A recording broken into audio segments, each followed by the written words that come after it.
couldn't work if we didn't have the understanding. And the word itself, using understanding to describe deep neural networks, it's established vernacular at both Google and Tesla.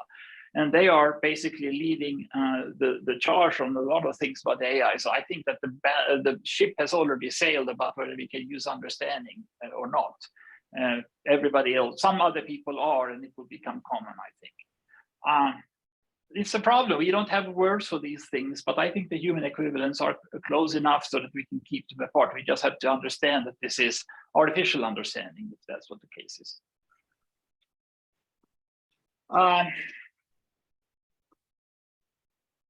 Is there a pop-up menu in the middle here?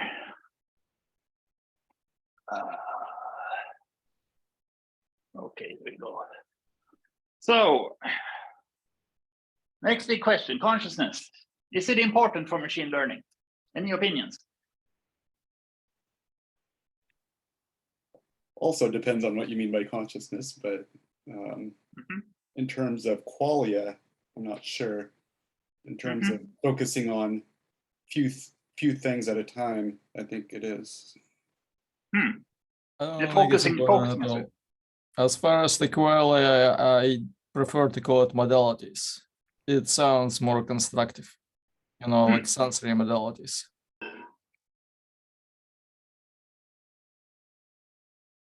Anything else? Anyone else?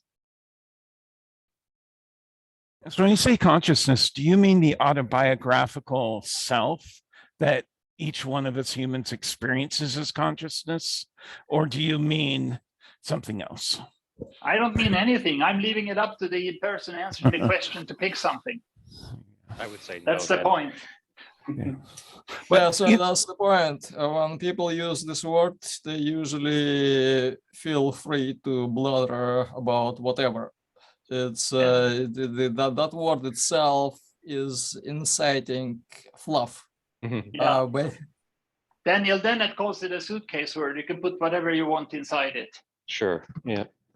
So everything is a suitcase. Everyone is a suitcase, but some words actually have a definition that is technical, and consciousness is not one of it. Consciousness is more like, it's what I feel. Right.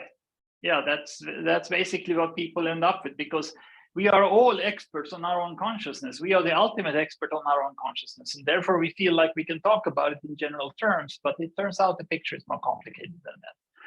Okay, let's go to I have a small question about consciousness. Sorry. Can chess be played in one without consciousness? Or actually, can it be played without consciousness? Absolutely, absolutely. Not a problem at all. Not a problem at all. Same thing with Go. Okay. Yeah, I mean, okay. Go on. So my take on this is consciousness is overrated. The speculations about big C consciousness is best left to amateurs, in my opinion. And there's a lot of amateurs willing to talk about it. To me, as an implementing pragmaticist of AI systems, consciousness speculation is a major red herring and a waste of my time. Same for Chinese room Turing test and qualia. These are all issues that we should be avoiding. None of these provide implementation hints. How about evil superhuman AIs? Will they enslave us all? I don't see the point of enslaving us. We will be totally useless anyway. That's interesting, yeah. Not anytime soon. Not anytime soon, we hope so, yeah. All right. You're not very talkative, so I'm just going to go through my slides here. So evil superhuman AGI, this is basically stuff that I already discussed at the red pill paper, but I want to link back to that. So all intelligences are fallible. The limits of intelligence are not technological. Limits are set by the complexity of the world. There's a big gap between corpus size and omniscience. My other thing's working, so I'm just with some. Submit a request for how much it costs. No, not yet. I'm still working on Lise. I think you. No, it's going in the background, Lise. Or who's that wrong? What's happening here? Are Someone you needs to mute their microphone. Yeah, just hang on for a second. I'll get it. Shoot, my screen's a little slow here. What is this? So the point is basically that intelligence, in my definition, intelligence is, well, understanding is the ability to jump to conclusions on scant evidence, because we never have complete evidence. We don't know what's happening behind our back, in our backyard, or in the next city over. So we never have complete information for any decision we make or anything we believe. And so understanding is the art of jumping to conclusions on scant evidencing and doing a good job of it because you're basing it on your lifetime of experience. And we're starting to see here the idea that the corpus size is what matters for how much you understand and how much you can act upon. I think that the logic-based, recursively self-improving, superhuman, infallible, omniscient, godlike AGI is a 20th century reductionist AI fallacy. This goes to the self-improvement issue, which I'm talking about later. So, and Hollywood AGI is basically, I don't know, like a game of telephone from the original ideas. I mean, we have an idea about doing something, and then much later, Hollywood decides that there's a way to make this exciting and interesting and dangerous. So that's what happens. So I'm ignoring all of the Hollywood AGI. And here is the question about programmed AGI. Is a reductionist AGI possible? Programming is not AGI. If you program the rules of some problem domain, then the machine is limited to those rules. The G in the AGI is yellow here for a reason.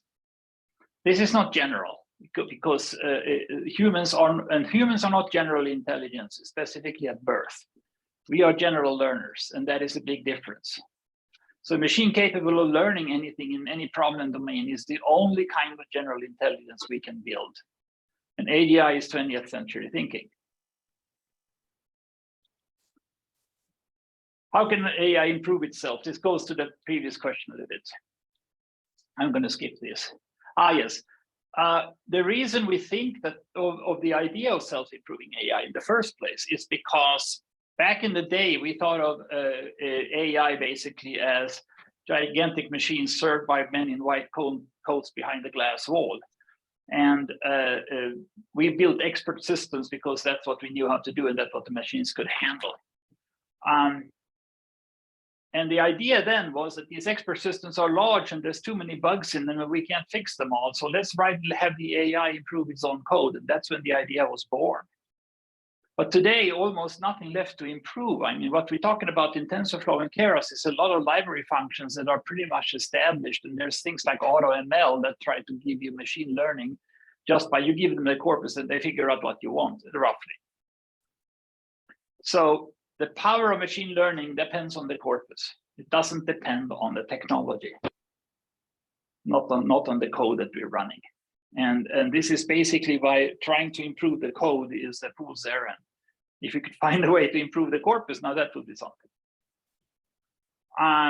So this is what I would like to spend some time on, which is the easiest or most probable next breakthrough AI problem. Ask ourselves why we're pursuing AI. Well, contrary to popular opinion, the computer revolution has not started yet, said Alan Kay at Uppsala in 1997. This is still true. We are still using programming languages. I don't see any difference from 1960 to today in that respect. What we want is have understanding machines that we can talk to. So today we're writing short programs in the AI community, writing short programs using deep neural networks and stuff.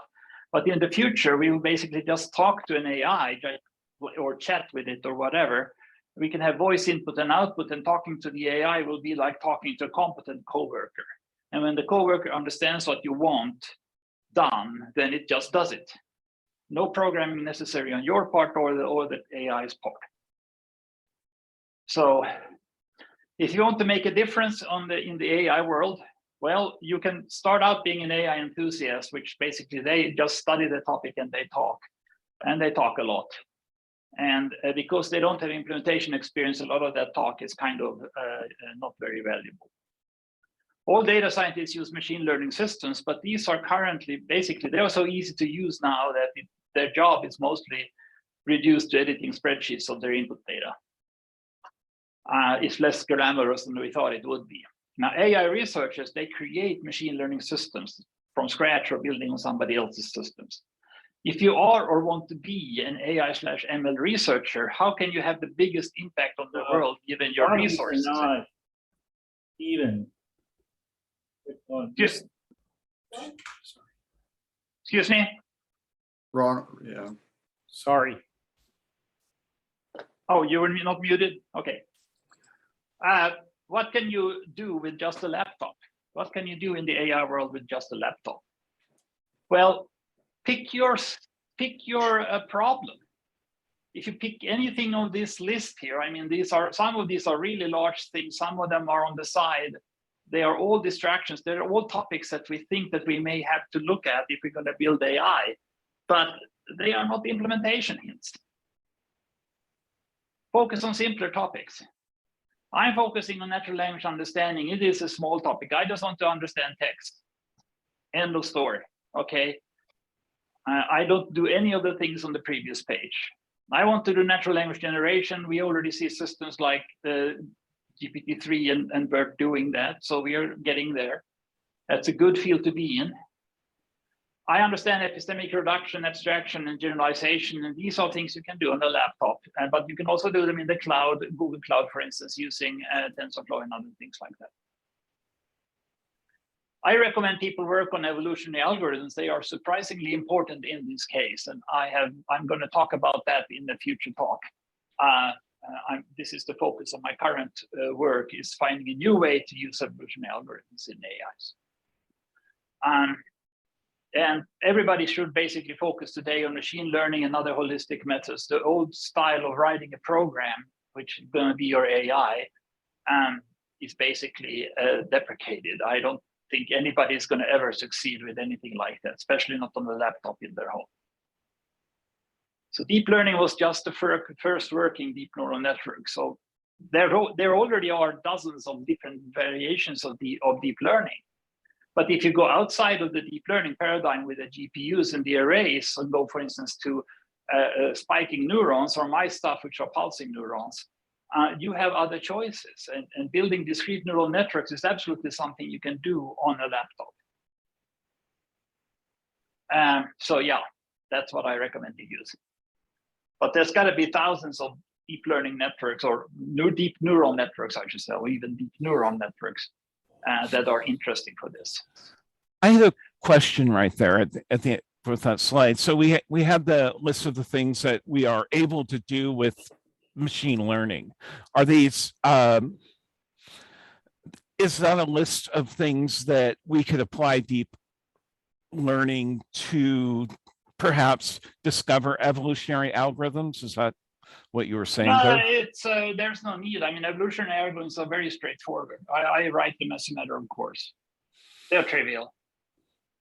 Okay. You don't need, yeah, you can do that with intelligent design. Fun, fascinating as it is. I can talk a lot about neural Darwinism, which is neural Darwinism is basically a combination of reinforcement learning and sex.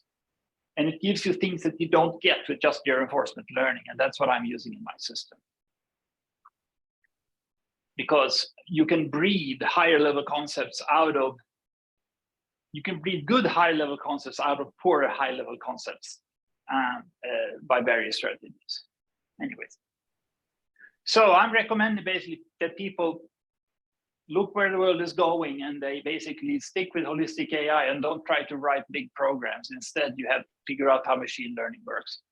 So you need a laptop or better computer. You need Learning Corpora, which you can download from Hugging Face and GitHub. You need the ability to adopt a holistic stance, which is what the Red Pill paper is all about. You need to follow holistic AI experts and practitioners such as Professor Ken Estanian on UCF, Machine Learning Street Talk on YouTube, or myself. The holistic stance encourages people to build systems that perform epistemic reductions, systems that do not have a goal function. Now, this is really hard for reductionists to understand. How can you build a system that doesn't have a goal function? Systems that improve with practice, systems that exploit emergent effects, systems that create useful novelty, systems that discover interesting things on their own. and systems that occasionally give bad results, but they are generally useful. And these are all things that reductionist systems in general, engineering and science, and all of 20th century AI was frowning at all of these things. These are not things that we would want in our systems because they didn't give you precise and repeatable results. But this is where what we have to work with if we're going to get to understanding. So I think we should need to do things in order. I'm doing things in order. My order is basically disambiguation of text, which is content in context. We got that running. We're looking at language structure, negations, hypothetics, and about 6 other problems that you can't use grammars for. You have to learn them. We're looking at unification, which is things like correlates and synonyms. We're looking at generation of language, segmentation, and summarization. Segmentation is a cheap form of generation, but it's important in China. Reasoning and dialogue is currently at the top of my list of things to do. And that's what I had. Any questions on any of this? But this is a free Q&A, so we can talk about whatever we feel like. Well, could you expand a little bit on what you mean by epistemic reduction, please? Certainly. I may even, I don't know if I have slides for that. Let me turn off the slide first so I can gesticulate widely.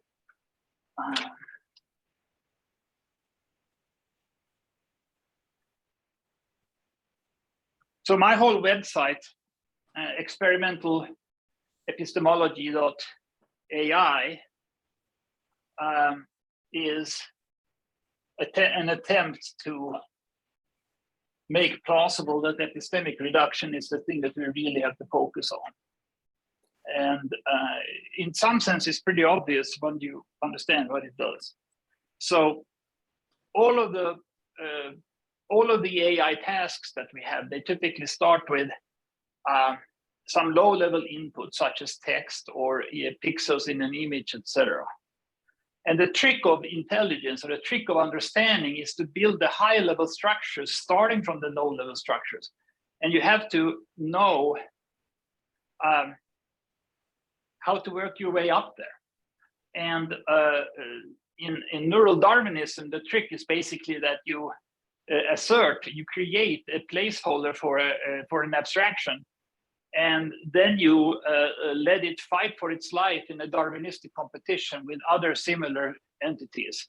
And the abstractions that survive, the abstractions, the reductions as they're called, I'll get to that, are basically the payoff. They allow you to go to the next higher level of abstraction. And in deep learning, we have multiple layers that each allow you to climb up one or a couple of levels of abstraction.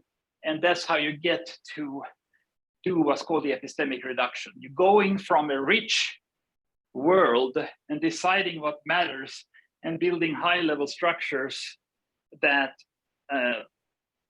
basically abstract higher and higher what you are looking at the lower levels. And this is basically, this works in deep neural networks with or without supervised learning, and it works in my stuff because it was designed to do exactly that. But the epistemic reduction is going from lower level of abstraction to higher level of abstraction automatically in a machine. And we call it epistemic reduction to make it different from abstraction, because if you say abstraction, mathematicians, they have a view in their head about what abstraction is, and they can do it at the drop of a hat on the whiteboard, but they don't know how they do it. And by using the term epistemic reduction, I'm saying that us AI implementers, we have to do this. We have to understand how this abstraction works. And the way we do it is by using a mechanism called epistemic reduction to reach these higher level understandings. So that's what neural networks do. Was that sufficient answer? Yeah, I think I understood. I mean, basically, you're starting kind of at the bottom with a lot of input. Say, for instance, a lot of visual or text input. Yes. From that, you're building up to an abstraction. So it sounds like it's kind of the inverse of traditional, I don't know, expert systems where you start with the abstraction. Yeah. Yeah, it makes complete sense.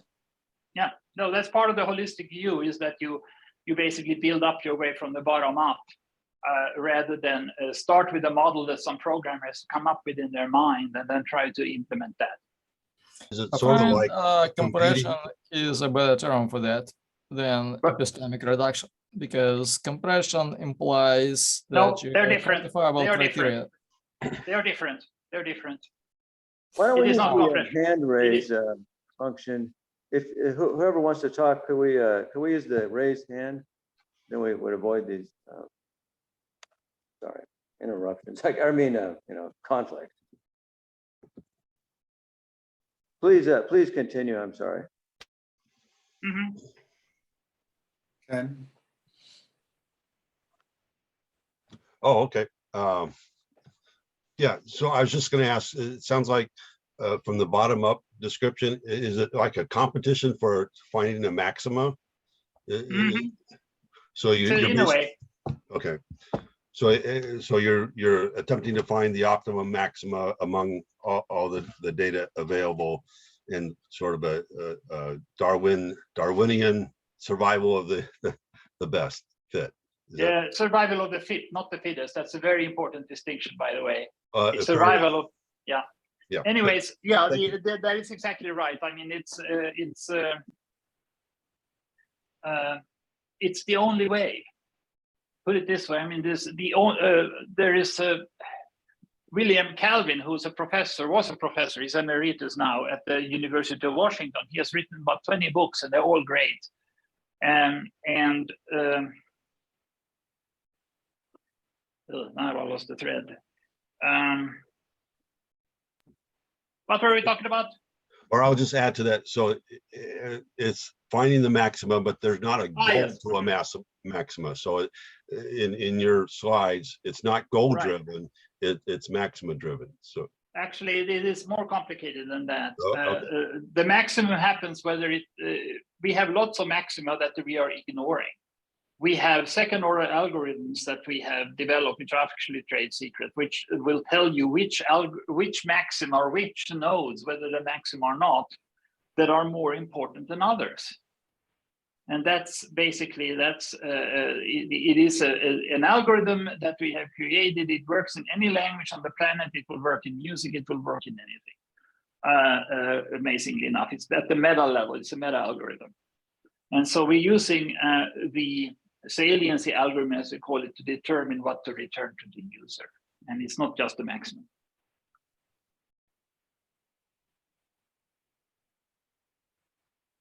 Was that enough of an answer?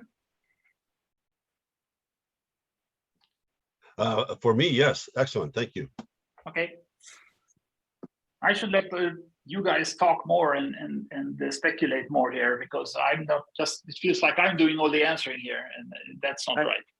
I had a question, and you made the controversial sounding claim that no goal, that you should not pursue a goal.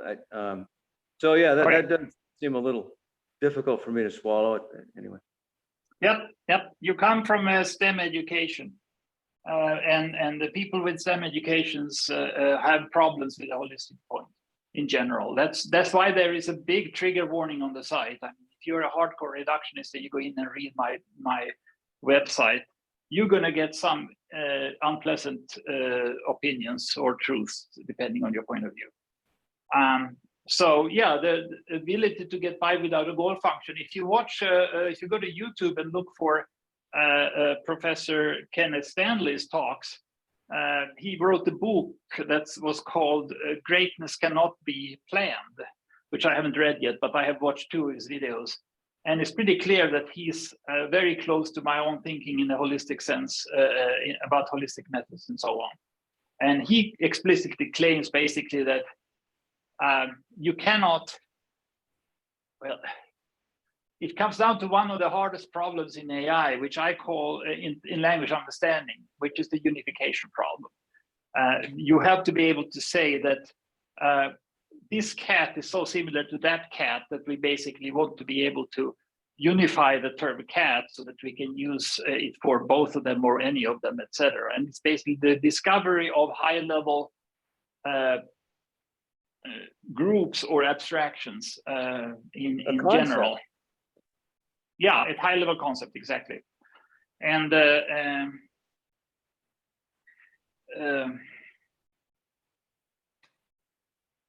And that's what we're using the epistemic reduction for. I forget where I was going again. The goal, the goal. The goal function, yes.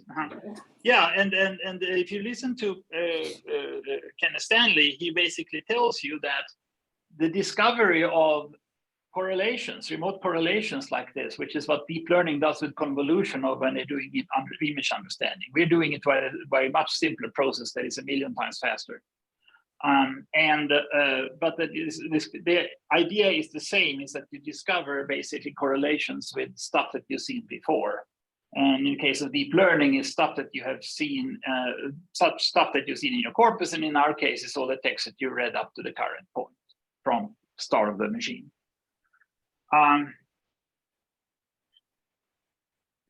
So he talks about how you cannot discover the correlations. You cannot discover, because all you can do if you are using neural networks is interpolation. You cannot go outside of the space where you are. And this has become very obvious to me in my own work, that there is all these ties that it's difficult to find something that is not immediately talked about. How can I determine that cats and dogs are similar enough to have a class called pets about them if nobody's told me that cats and dogs are pets? So this comes down to what can you learn from the system implicitly by looking at how people use the words cats and dogs, for instance. There is a Word2Vec, by the way, which every deep learning system uses as a very simple explanation. You think of the sentences, feed the cat before leaving, feed the dog before leaving. We can see that cat and dog fill the same slot in the sentence. They are what we can call correlates. And what Word2Vec does, it finds all the correlates by going through hundreds of times more text than in the machine learning case, in the learning corpus. They go through lots of text and they just discover 5-word sequences and do this arithmetic, and they discover correlates at the word level. And they do this before they start any of the processing. Is basically how they translate text to images, is that they use the Word2Vec to create an image and they process it as an image, and it seems to work. I say, forget that, I am dealing with a single dimensional medium. All the correlations we ever need are in the past. So, we don't have to go to an n squared algorithm. We can do an n log n or something like that if you use clever indexing. And so that's why I'm so much faster, because I'm not making it a quadratic problem for starters. Anyways, so the goal functions, he talks about how you cannot find a correlation if you go looking for it, because you're going to be interpolating in the space you're in. You have to extrapolate out of the space that you're in. And my current theory that I've been working on for the past week and a half or 2 weeks is basically that that evolution extrapolates. We look at the diversity of species in nature, and that's also what Kenneth Stanley brought up. You look at the diversity of species in nature, they are not interpolations. They are extrapolations of each other. And so evolution clearly has the power to extrapolate. And Jan LeCun has talked about how deep neural networks can only interpolate. And other people are agreeing with him. And I'm thinking that, yeah, that's probably true for regular deep learning, but it's not necessarily true for systems that also use evolution, because they may be able to extrapolate. So that's where I'm going with my research in the near future. And that means, among other things, that you cannot have a goal because you have a goal. You're going towards the goal using interpolation. Because if you can see the goal, that's not where you want to go. Does that sound strange? Sounds Zen. A lot of the deep learning, a lot of holistic stuff sounds like Zen. Well, it sounds like a goal, but the goal is kind of like Zen. Yeah, exactly. But it's not a goal function in the regular sense. And in this case, you could create a goal function that goes looking for interesting stuff. That's what Kenneth Stanley recommends. And I don't have one at the moment, but I'm creating one. It looks like Lance and Trevor. I don't know who was first. Trevor was first. Okay. So the goal function is one way to put it. Another way is fitness function, and that would be some quantifiable criteria as opposed to a target, some end state. You don't have an end state, but you still have a criteria that you can maximize. In my scheme, there will be compression. I don't know. I have to think about that. It's not straightforward. if you want to talk about goal functions of a learning system or language learning systems, their goal function that I can quote is learn more. That's all it does. It does the mechanism in the system implements it, it's a function of learning more and more. But it can do nothing else. We feed it characters and it has to do what it's told to do. So what do you do? Yeah, so the question is how to quantify it? How to quantify more? How is it different from recording stuff? I mean, you can always throw more data on it. Right. So from my point of view, when you're talking about extrapolation, to me, that means changing hyperparameters. So you have a feedback that doesn't change weights, doesn't just change the weights, or it's different kind of feedback that changes hyperparameters, which include the coordinates that you get the input from. I can't map to my systems. I can't map those words to my systems. So you have an I don't have hyperparameter. I mean, my hyperparameters are very different. All right, so you have a training corpus. Okay, you have this text that you feed it in. Okay, suppose that text is a vector that goes in all the time. And the hyperparameter would be, where do you look in that stream? Like, let's say you have a stream that keeps repeating itself, you get bored, and you want to skip the next span and go to another span. I have nothing like that. The system receives a character and does what it's supposed to do and learn. That's it. Trevor's had his hand up for a while. Cover. Yeah, I have two questions. I'm quite constrained by a lack of adequate machine learning background and terminology, but I think my questions are legitimate, although they may be kind of currently unrealistic or impractical. The first question is, you mentioned that you have a proprietary algorithm that seeks results other than the maximum. I was wondering if you could give kind of a bit of a brief description of how this works, maybe using more layman-friendly language, but still being correct. And the second question is, do you have any specific and explicit techniques for dealing with counterfactual reality? For example, that which is non-existent because it hasn't yet occurred, or it was not captured in your data, or your data is not necessarily proportionally representative of true underlying reality, if that makes sense. Great question. The second question is easiest because we just don't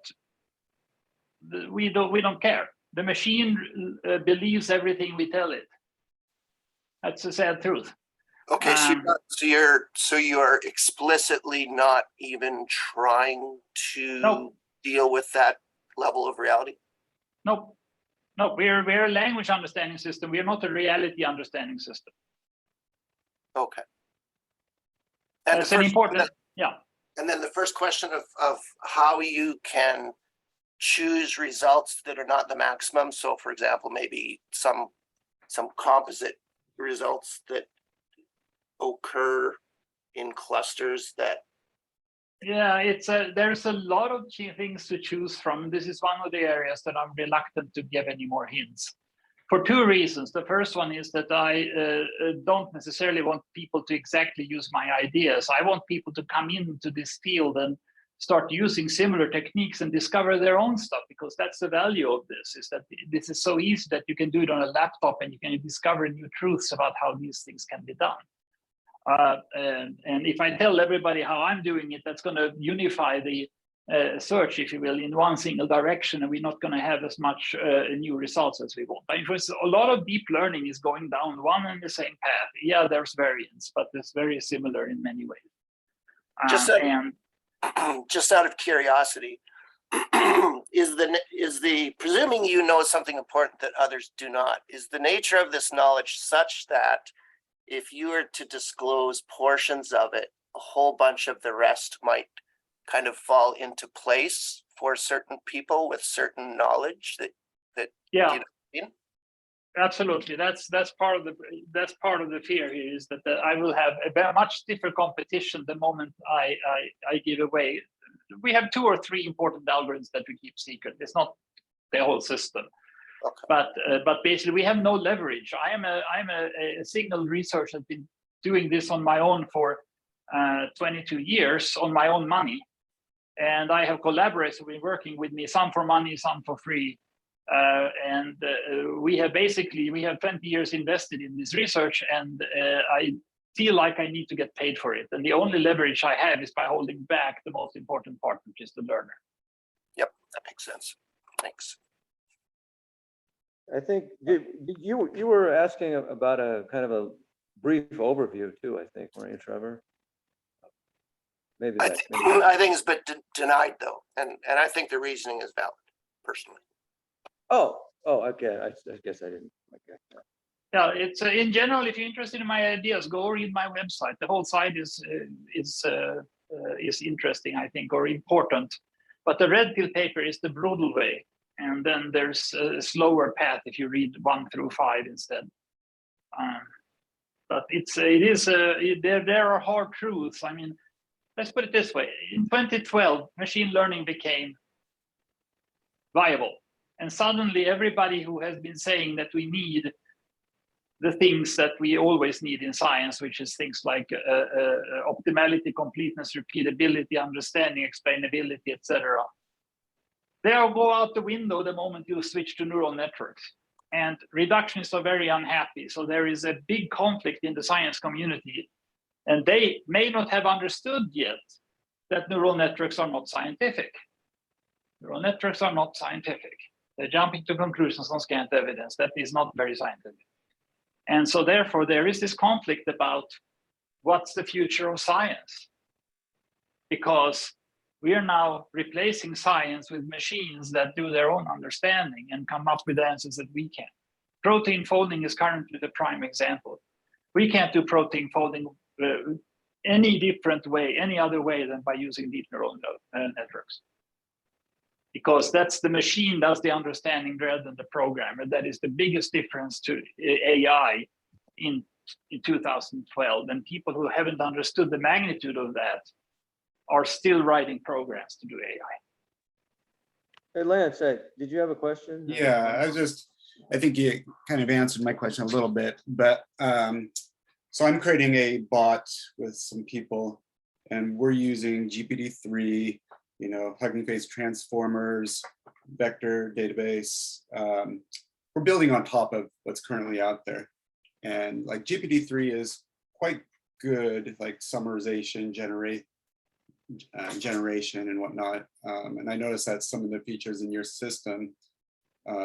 Just curious why you're building a system from scratch and how does it compare to GPT-3? I was building it from scratch in 2001. Okay.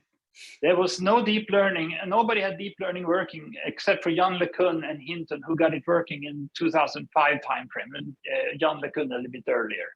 And they were doing simple things like recognizing handwritten numbers on envelopes.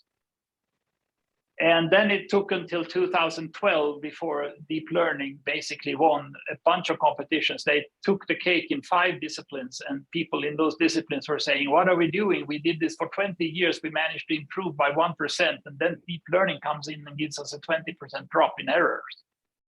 And that's basically, that's the difference we have between model-based and model-free, between reductionist and holistic methods. And that really hurt a lot of reductionists in 2012. And basically their entire education proved pretty much worthless. I mean, suppose you're a signaling engineer and you spent 15-year career of understanding signal systems and all kinds of stuff like that. And then deep learning comes in and does a better job than you can. Yeah. And so a lot of people, especially it's surprising, basically, people thought that machine learning and AI would take over the easiest jobs first, but it's taking over jobs of programmers, it's taking over a lot of the high level stuff, taking over jobs from people who are designing optical transceivers and whatever. I mean, they're using them all over the place in ways they didn't. So a lot of jobs are at risk, and surprisingly, some of them are pretty high level. But I assume you you see deficits in current, like. Oh, yes, and yes. whatnot. Yeah, we basically we're on the rising ramp. We should not kid ourselves that we have reached any kind of major goals here. What we're doing is we are on a ramp for steady improvement in many ways, and occasionally we have minor breakthroughs and big things happen, like for instance transformers and so on. But there's a lot of work left to be done before we have something that's useful for the average person. So yeah.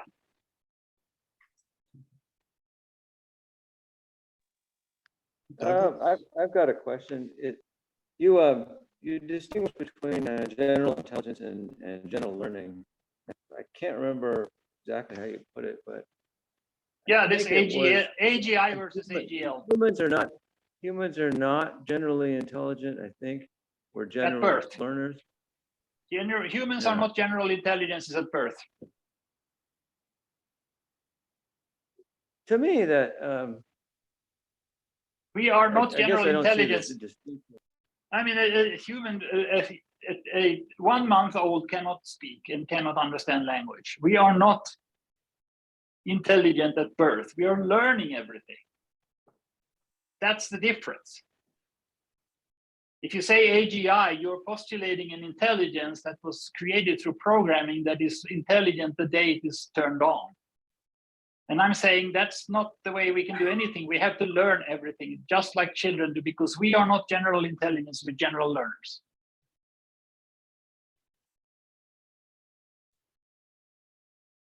That's why AGI is a bad idea. Douglas?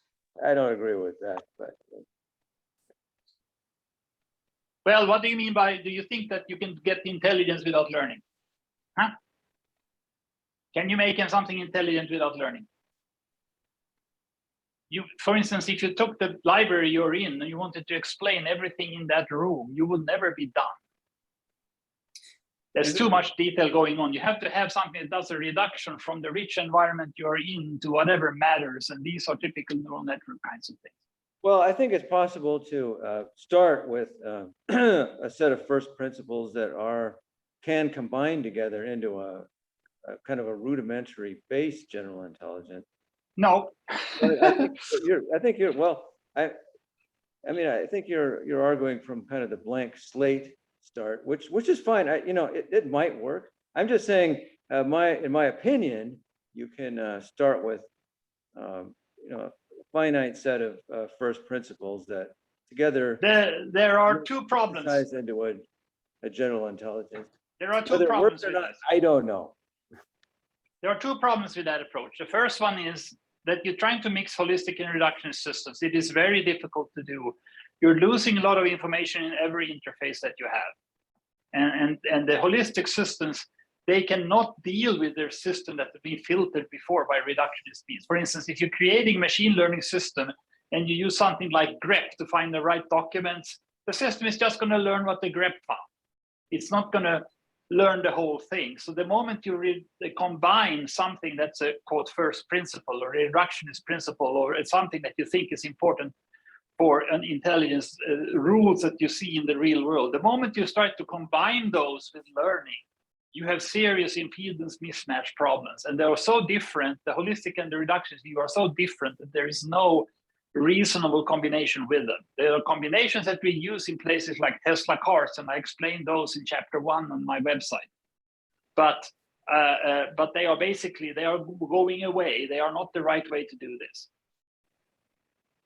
So you have to basically, if you want to get to full AI, you have to give up any notion of coding anything about the world yourself. World models are the worst. World models are the one thing you absolutely must avoid. Pre-generated world models, models created by programmers, explanations of how the world works. These are all models of the target domain, and this is the one big no-no that you cannot have if you're going to learn it. But even children are kind of built with inductive bias to learn specific things at specific times. There is a couple of, I have in my red pill paper, there is a chapter that talks about typical holistic principles. And one of them is you can only learn what you already almost know. This is a statement in holistic principles. I mean, it says that we don't teach algebra to 2-month-olds because they can't understand that. And learning, by the way, is a creative act because you have to fit the new learning in, the new facts in with the old. And so that requires a creative operation. So if you don't have creativity in your system, you can't learn. And neural networks all have some kind of creativity built in. So Looks like it we have is, a couple of hands up. Douglas see has had his hand Gwen, up for a while. Please. So, you know, your answer to one of the questions about what sorts of things that we need to do next in machine learning, what is kind of our challenges right now, we kind of don't know what to do except for building larger models. I find this a little bit disturbing because it's the same problem that good old-fashioned AI went through. What do we do next? Now, right now, it seems like when we build a larger deep neural network, it does better than a slightly smaller one.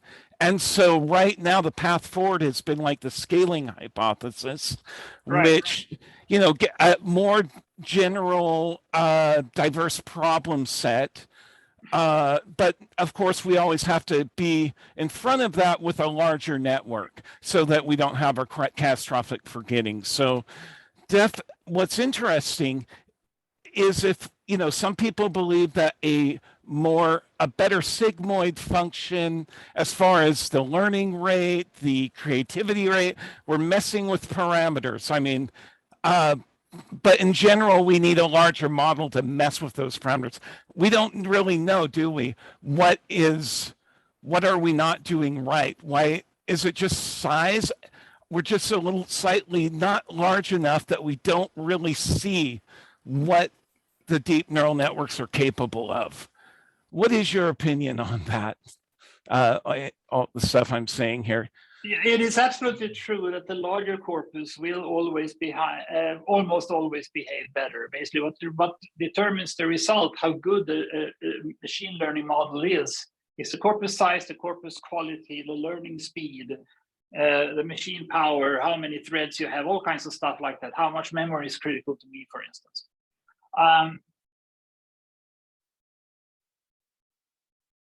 But I view my own work as different from deep learning. It is completely different.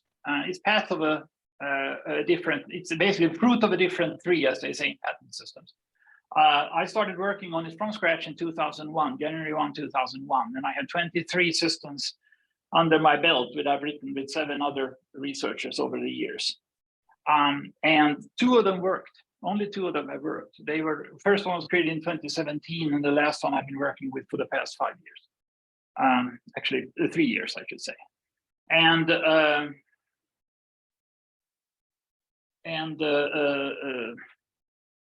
they are different. If you take all the limitations and problems that deep learning has today, I don't have many of them. People talk about stochastic gradients and descent being bad. I don't do stochastic gradients. I don't even use floating points. This is the trick. I mean, I don't use matrices of numbers. I don't even use floating point. Everything in my system is basically references between objects and set theory and Darwinism. I kind of suspected that to be true when I heard someone was working for you who knew Prolog, that you were very open-minded about, but still actually doing a deep learning. We can do quite a bit of sequence-to-sequence learning without floating points, without gradient descent, without brought back propagation. But you know, definitely you're an outlier in the world that of that, you know. Yeah, and I think I have an outlier kind of system. I mean, if you go, the API is radically different than anything ever seen in deep learning. It's much, much easier to understand, much easier to use. So if you go to my website and look at chapter 9, which is the runtime, you can see basically see the runtime algorithm there explaining some detail. And you also have linked to GitHub where you can download code to test the server, which is sitting in the web. It's been running for a month. Before that, it ran for 2 years. I started it in December 2020. So it's, but this version has been running for a few months. And you can test that version out by basically running the test cases. And then you can inspect the Python program and you see how I use Jacquard distance to determine basic closeness of semantic meaning. And it basically looks like a chat system classifier or something like that, or email classifier. And then if you want to know about the algorithm is described in chapter 8. So it is definitely different. And I have not emphasized the fact that I don't use floating point, but it's there. And no matrices, no floating point, no stochastic gradient descent, etc. It is very, very different from whatever deep learning is doing. And it's still doing the same types of things. It's still just as capable. And that's what we've needed in this world, is to see the same types of results with things that don't contain those things. And that's awesome. So yeah, thank you. Yeah. So I really like your explanation of the extrapolation problem. So one problem that we're having with deep neural networks right now is we are seeing sometimes when extrapolation takes place. I mean, that's what we get excited about when we see the dog and the cat getting swapped out in a story. We're very excited, but we don't. But the rest of the stuff, the goals, are they being extrapolated besides the syntactical information in a language transformer? We call it a language transformer, language model, because it's a syntactical thing. And we don't really know how much is non-syntactical. We know that syntax can hold some truths and can extrapolate. But do we have any evidence of anything happening, extrapolation deeper than the surface level? Your opinion at the start of the call seemed like you might have thought that could be happening. And then what do we do to mitigate the Elijah effect, that we all secretly, we can't help it. We will, if someone says something that's almost understandable, we will understand it within our context. And we'll think it's thinking the way we do. And how do we mitigate that? I don't think, to the latter question, I don't think we can. I don't even know if we should. What happens is that I have been saying for a long time that the AIs are going to get better and better. And they will do things that we are scary by today's measures. But because we are going to gain them a little bit at a time, we'll have maybe a decade to get used to our increasing capabilities of AIs, and we just take them for granted. And people are using GPT-3 for entertainment purposes left and right, and they are not really afraid of it.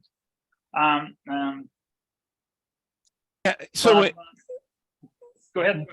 Oh yeah, so yeah, now that we are able to, we have normalized what GPT-3 is doing, and now we're starting to get a little bit more critical, perhaps. We're not convinced anymore. We have to. GPT-3 is technically what's called a confabulator. It basically invents stuff. It's a fiction author, if you will, and the prompts are just there to get it rolling, if you will. And it is not useful. It is basically entertainment. Much more useful would be a summarizer. You can feed in a web page and get back a web page that's a quarter the size and still tells most of the same story. That people would pay for.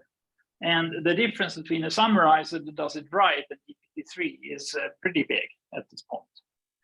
So we don't want confabulators. They are not the goal. They are just a byproduct that happened on the way.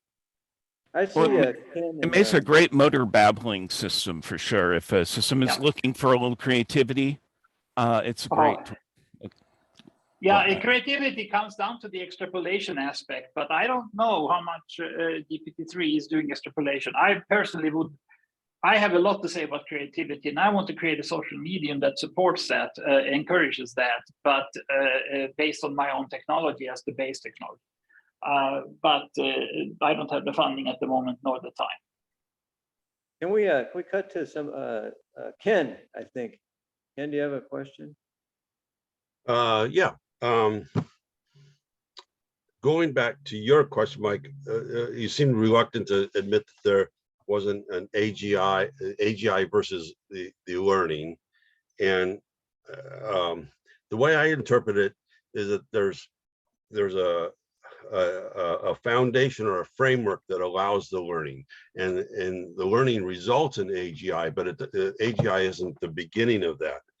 So, and then to tie, and then with Monica's point that the machines are doing the understanding, like with the protein folding, I always find it interesting in these discussions that we ask how AI is understanding when we really don't know how the human brain processes understanding. So it's, we're trying to compare something to the human, which we don't really understand itself. So I'm trying to get better at. There is a way out. There is a way out of your problem, and that's simply not to compare to humans, because what I've been doing for 20 years. Exactly. So here's my question, because I'm trying to get better at shorter questions. So given that, and the machines will do better at understanding certain problems, and they'll solve the problems. My question to Monica is, what's your thoughts about how a machine, as almost effectively an alien intelligence, can communicate their thought process to us that led to a conclusion? It is currently really difficult because we don't have reliable language generation. I mean, GPT-3 is not that because it's a confabulator. We want to have something where we can discuss a topic with an AGI that basically acts as a competent coworker. And then we take the structure that we have created in our conversation with them. We want them to be able to dump that out in a document or in a program or whatever it is that we want the output in. So the reversibility, I mean, creating a brain state, if you will, and then be able to reverse that into text is one of the things that we're looking for, but it's very difficult. Is that the same area called explainable AI? It's getting there. What I'm saying, in my red pill paper, I claim that explainability is a red herring. You don't want it. You want to be ignorant about what the computer does, because that's what AI means. You want to delegate your understanding to the machine and accept the results. And this is all part of the red pill paper. I will read that after this. But how would that compare to, like, if a human expert saying you gave the same conclusion? Yeah, exactly. So here is my point, is that the story of what the brain has to do is much shorter than the story of what the brain does. The brain has a lot of evolutionary baggage, and it's working in a medium that runs at the speed of sound rather than the speed of light, and so on. So it has to invent things like microclusters, microcolumns and stuff to handle the propagation delays. And this is all stuff that we don't have to deal with when we have random access memory and full access to any neuron in the system in the same access time. So by looking at something else, I'm looking at epistemology. Epistemology gives you models of what learning is. But I mean, epistemology discusses truth, falsehood, learning, understanding, reasoning, and all of these things, and reductionism and holism. If you start at the epistemology level, you barely need the brain. I used it for some tie breaks, if whatever, and I started out with a neuron/synapse strategy, but that's because that's what you have to have, because both the brains and the neural networks are solving the problem of epistemic reduction, so they have to look roughly similar. Okay, but don't use brains. Use epistemology. So that's why the web site is called experimental epistemology.ai. Okay. I just last year we did an event on understanding, and I'm going to post the summary paper from that, so you guys can take a look.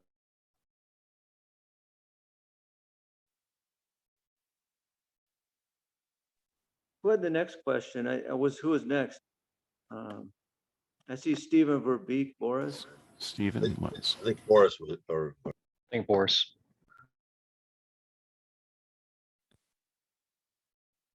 Can't hear you. All right, so the reduction stuff, epistemic reduction as you call it. As far as I understand, there's at least 3 layers of reduction that you have. There is a reduction on a single neuron level where you have multiple inputs and single output. That's reduction. Then Maybe. there is a reduction when you prune the links because you have a sparse network, right? So you have to prune them. That's kind of reduction by feedback. And then there is a reduction through what you call neural Darwinism when you delete the whole neurons. So those are, you're describing the implementation features, and none of those happen to be correct in my systems. But what, how should I explain this?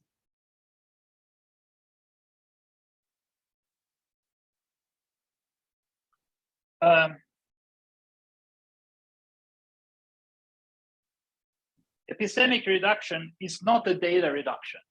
It is not a dimensionality reduction. It's not a bandwidth reduction. It is a reduction by discarding that which is irrelevant. This is a major trick.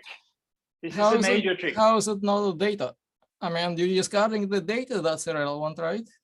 I'm discarding the irrelevant data. That's correct, because there's a number of reasons to be that it could be irrelevant. It could be out of topic. It could be something we already know. It could be stuff that we have no idea to evaluate because it doesn't fit anywhere in our current language models or world models, so we have to toss it out.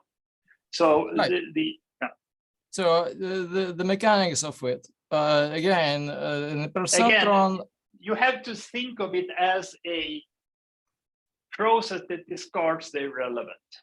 And this is a trick that you don't have anywhere else in science, because it has to have a concept of salience. We have in our systems, we have a reasonable working estimate of the saliency of a single node.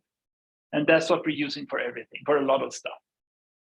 All right, so the node, if you want to discard the nodes, that's your neural Darwinism. Yes. All right, but that's, there is a different branch,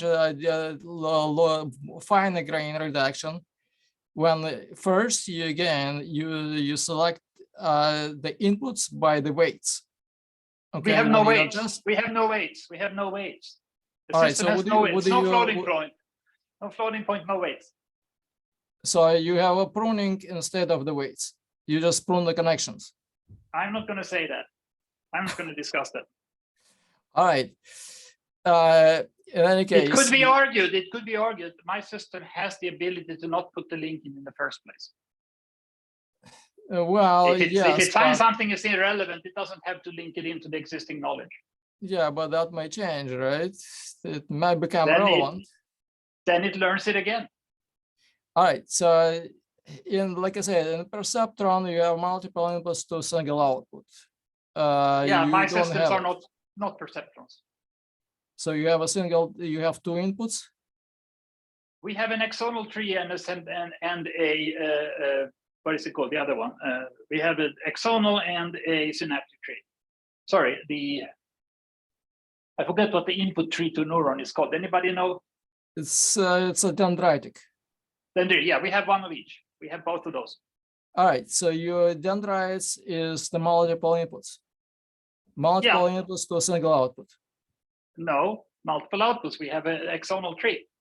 Well, yes, but it's the single output that branches out. That's what people have believed for years. That's a very common misunderstanding. They do believe it. I don't see how it can be falsified. I know so there is a discussion about it.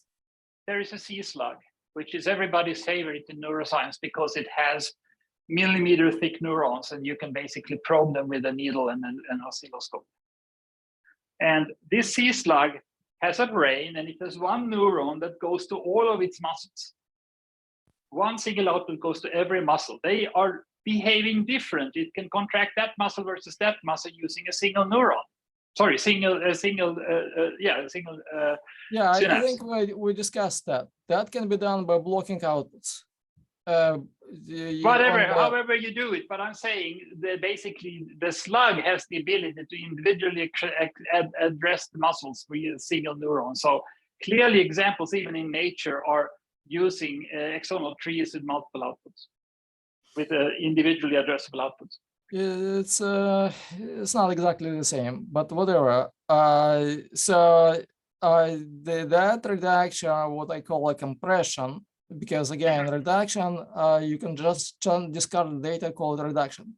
Compression is supposed to be somewhat lossless. Okay, that there is a compression is a more constructive term for that, and again, that's something that needs to be quantified in my view. But in any case, again, this is how you select. I mean, you can call it compression or you can call it selection, okay? Because selection is when you actually They're very different. When in compression is basically, in general, compression tries to be lossless.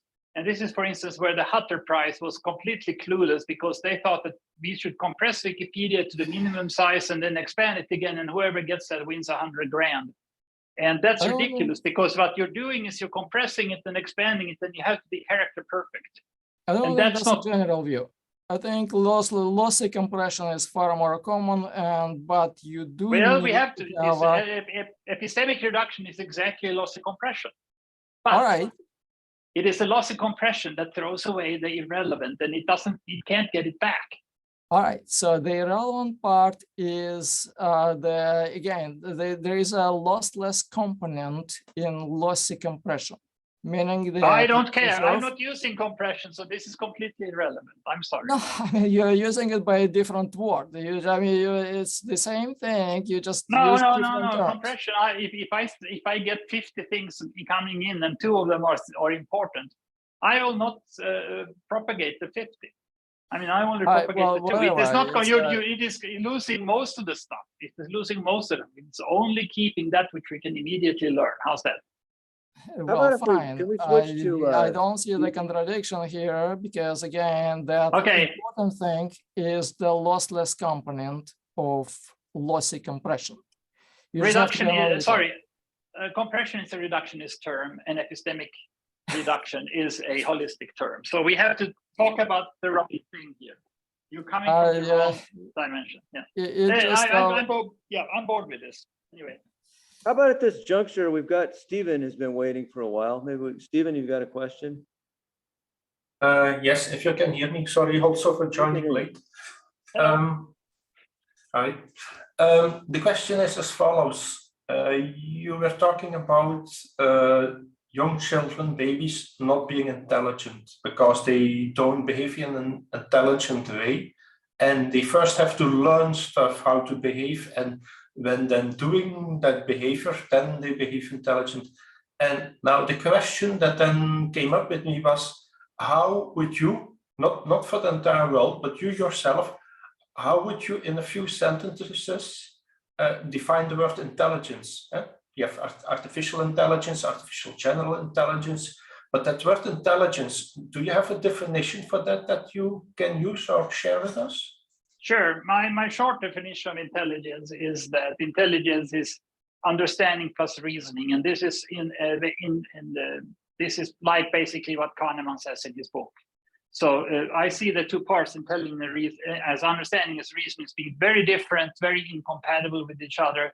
If you want to have both, you have to put the reasoning on top of the understanding. So first you have to have something like language understanding, like my system in the bottom. And on top of that, you can then build a reasoning framework that uses the understanding as base for the reason. You have to do it this way because you cannot reason about that which you do not understand. Yes, I agree. But reasoning is something that you learn. Yes? I don't know. It could be actually the reasoning capability is one of the things that it could be an intuition, which is different. It could be an instinct, which is different from intuition. Instincts come in the DNA. It could be that the reasoning capability, the enhanced reasoning capability that humans have is something we have instincts for, that we can inherit. And when we look at dogs and stuff, dogs and lower animals, they understand a lot, but they don't reason much. And we are the ones with the reasoning capability. So what I'm basically saying, our language understanding is going to be like the understanding of a dog for quite a while. until somebody figures out how to put this reasoning layer on top. But dogs are useful, understanding at that level. I mean, if you had something that with bovine level intelligence like a cow, it has a lot of brain. If it didn't have to like make more cows and eat grass and move around in the field, it could certainly learn English. Its brain is big enough for that. So, I'm saying that the split into learning and understanding is not there in most of the evolutionary pyramid, if you will, but we have it. And I think that we can put it in the machines. But is intelligence then the ability to learn or the ability to apply what has been learned? Mm-hmm. They are very similar, very similar. In fact, my learner has an understander built in. So the learner tries to understand what it's reading. And the moment it doesn't understand something, it's a learning opportunity, and then it learns. So we can look at the perplexity of the incoming messages as a guide for how much we want to learn. If they're very perplexed, we can't learn them because then we can't hook them to the existing knowledge. Okay, thanks. Mm-hmm. Any other questions? We've got about 10 minutes or so left. I have another question. Again, this is maybe a bit too much of a tangent, and it's typically it would be considered pedantic, but I'll ask it anyways. And it was about an idea you mentioned. You said that you should use epistemology, not the mind. Not the brain, not the brain. Not the brain. Yeah, you can use the mind as a model if you can figure out how it works. And that's what psychologists are doing. But we are not using brains. We are avoiding neuroscience. We're using epistemology. Are you talking about using the brain for epistemology or software? I'm talking about writing software. I'm not using the brain as a model. I'm using epistemology to guide me. Okay. But I mean, okay, so I guess my concern is that implementing epistemology in software, I think it's harder than it seems because the human mind is more powerful than AI. And the human I beg to differ. You got to start somewhere. And if you start from epistemology, you can make partial success like I have done in simpler problems. Okay. And that's good for the path that you're walking down. If you try to implement something like based on models of the brain, like the what is it called, the Blue Brain Project or Big Brain or whatever it was called, there's so much irrelevant stuff there that the implementation hints are hidden too deep. Epistemology gives you implementation hints almost immediately. Read my red pill paper. There's a page about 6 or 7 epistemological statements that are directly accessible as implementation, such as you can only learn what you already almost know. But okay, that's true, but you also said things like you cannot reason without understanding, and you said GPT-3 is not useful, and quite often you say X is not relevant. Many of these things are unknown and unknowable. So for some people, yes. How can you use a human mind that makes such easily avoidable mistakes to implement software that has no flaws in it? We don't have to be flawless. That's the first thing. As a holist, we are perfectly happy to be wrong some of the time. No, but that's not the question. The question is how can you use a mechanism, the human mind, that is so flawed to implement something that is not flawed? I am not using the mind either. I'm not using the mind either. I would have to be a psychologist. To write your software, you're using your mind, correct? Yes, I'm using my own mind. That's correct. Right. So I'm asking a question. When I'm writing software, I'm doing the reductionist thing. I'm a very good reductionist when it comes to software. And the reason that that I can do that when I'm writing my systems is that I'm operating at the meta level. So my systems contain absolutely not a single byte of information about the language they're learning. I can learn English, Japanese, and Chinese with equal ease. The system can. Because I don't have any models about the language, but I do have models about, I'm programming, I have to have models, or at the meta level, they are models of learning, models of understanding in general, but the mainly learning models is machine learning. So it doesn't matter. I mean, I have had many bugs. I've spent 21 years on this now, and I'm basically constrained by the many bugs in the system. And I only in the past 5 years have we had a system that's sufficiently bug-free to actually show the results, and we can now incrementally go further down the road. Can I jump in on that question? Or go ahead. Because I actually really like your approach of the model-free learning. And so I think it answers some of Trevor's questions. But my question is, when you describe bugs in your context, what kind of bugs are those as opposed to like a programming bug where they've put a mistake in the model or a mistake in the classic expert system kind of thing? What is a bug in your context that you just— A lot of them are plain programming bugs. I mean, that's the most thing. I mean, I'm basically dealing with Java objects that communicate with other Java objects. I have a thread-safe system. I'm very happy with that. It can read from 24 different books at the same time, with 24 pairs of eyes, if you will, into the same brain, if you will. So the system is quite advanced. And like I said, the learner also contains an understander that does the understanding until it runs out of understanding, so to speak, and then it learns.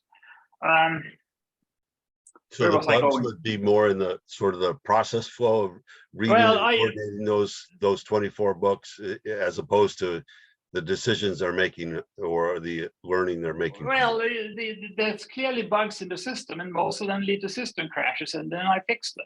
Okay. And in the end, when the system runs, it basically starts reading a book.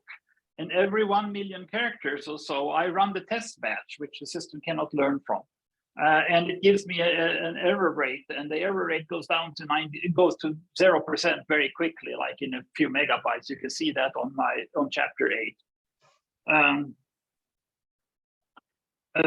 But all the problems in the system are basically, well, first of all, I have many theories about what goes in, and that's what it means by experimental epistemology, is that there are probably, I don't know, 30 different ideas that I have that I learned over the 20 years I've been working on this that are important for these kinds of systems.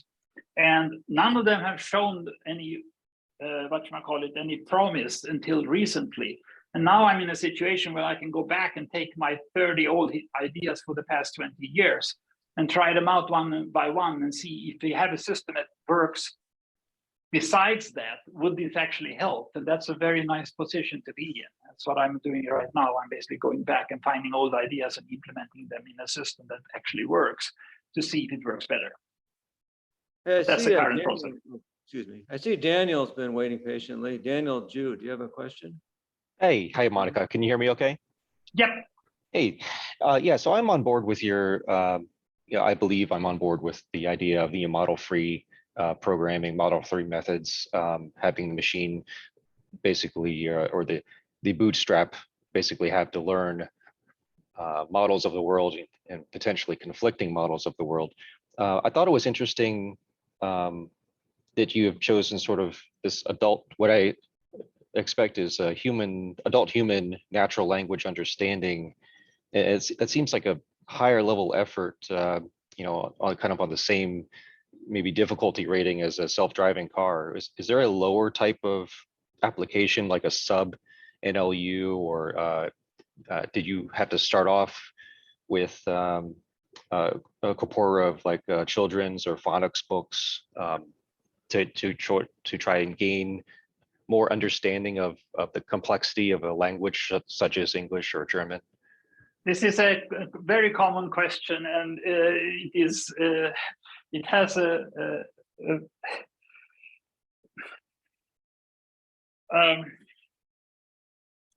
a simple answer, and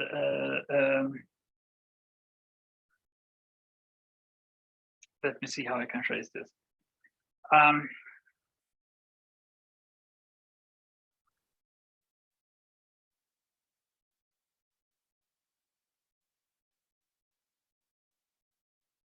I need more inspiration. Could you state the question shortly again?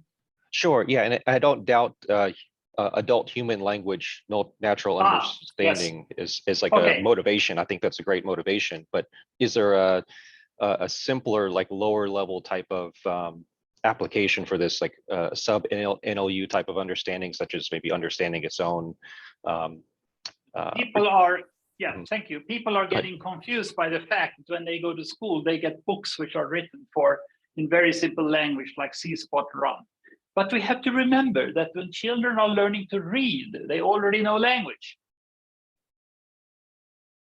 So the language they have been hearing their parents and other friends and television and so speak for the first 5-6 years of their life before they go to school and learn to read, they already know everything about language. They already learned it. The learning in simple books is just to simplify how to learn to write and read. So the correct corpus to use for learning language is what language is being used in the world. So there is no benefit to going to children's books. Absolutely, it's the worst thing you can do, in fact.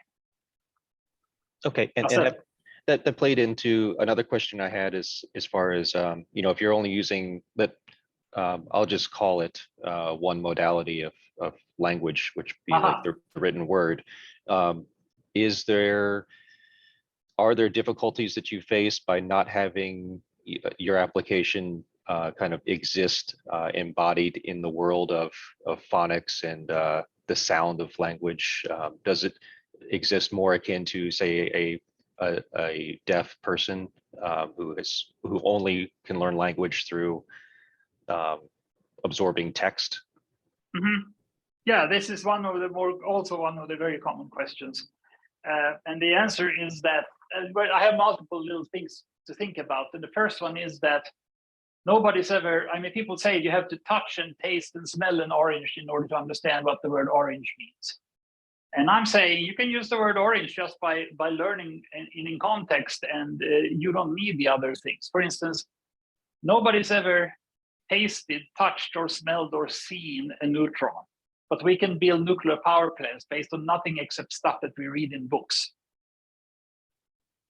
So clearly we can get quite far with nothing but text. Second thing is that this stuff is a language understanding system. It is not a world understanding system. This is a very important distinction.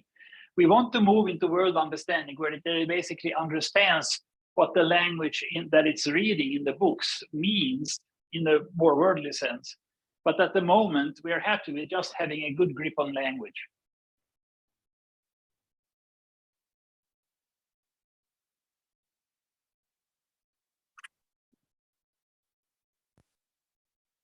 Their embodiment argument in general, there's a lot of embodiment argument fans in the world, and they have all discovered that reductionist AI doesn't work. They have discovered that expert system and other stuff like that isn't good enough.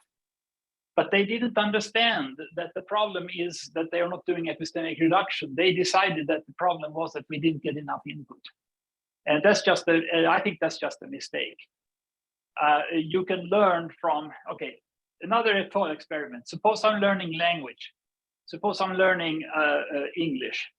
Do you think the understanding of English would be better if I was learning French, Japanese, and Chinese simultaneously with the English at the same time, like I can do with my 24 readers?